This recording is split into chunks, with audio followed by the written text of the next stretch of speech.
अस्तित्व आमचं आणि या भूमीसाठी आणि अस्तित्वासाठी आमच्या जीवनपटलासाठी आज आम्हाला एवढं जीवाचं रान करावं लागतंय. ही शोकांतिका खऱ्या अर्थानं आपल्या समाजामध्ये खऱ्या अर्थानं निर्माण होतोय.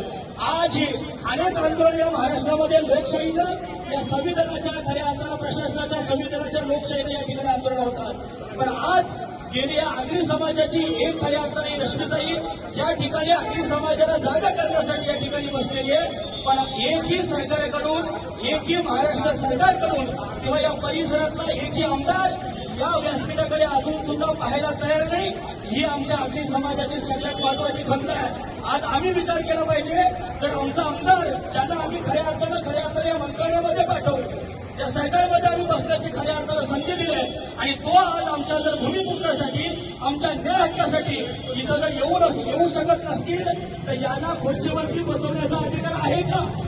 हा पहिला प्रश्न आपल्याला उपस्थित होतो. आज सुद्धा मंत्रिमंडळातील एक सुद्धा मंत्री अरे कुठेतरी दुसरीकडे आंदोलन चालली तर खऱ्या अर्थानं मंत्रिमंडळ येतात आणि त्यांच्या कानामध्ये कुठवतात, त्यांच्या आंदोलन सोडतात, त्यांना काही आश्वासन देतात किंवा त्यांच्या मागण्या मान्य करतात. आणि आमच्या आगरी समाजाचं एकच फक्त आहे ना मागणी, आमच्या आगरी समाजाची दुसरी मागणी नाही. आणि आमचा आगरी समाज महाराष्ट्रामध्ये स्वाभिमानाने जगणारा स्वाभिमानाने जगणारा आमचा आगरी समाज आहे.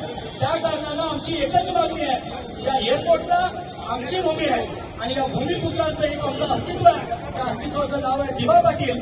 या दिवा पाटील साहेबांचं नाव, या नावासाठी आम्ही लढतोय, या नावासाठी आम्ही झुंजतोय आणि हे नाव सरकारने याला जाहीर करावं. याकरता आपल्याला वाटेल ते करायला लागलं तरी चालेल, पण आता भूमिपुत्रांना उठावं लागेल, जागावं लागेल, जागोजागी आंदोलन. आणि आता हे साखळी उपोषण 8 तारखेपर्यंत आपल्याला करायचं आहे. या वतीनं सांगतो, जेवढे आपल्या आगरी समाजामध्ये कीर्तनकर आहेत तेवढ्या कीर्तनकर आणि परमार्थिक मंडळी सुद्धा तुमच्या सगळ्यांच्या सोबत आहे, लक्ष्मीताईंच्या सोबत आहे. एक जिल्हा अध्यक्ष म्हणून जेवढे या ठिकाणी बोलतो आणि या ठिकाणी थांबतो.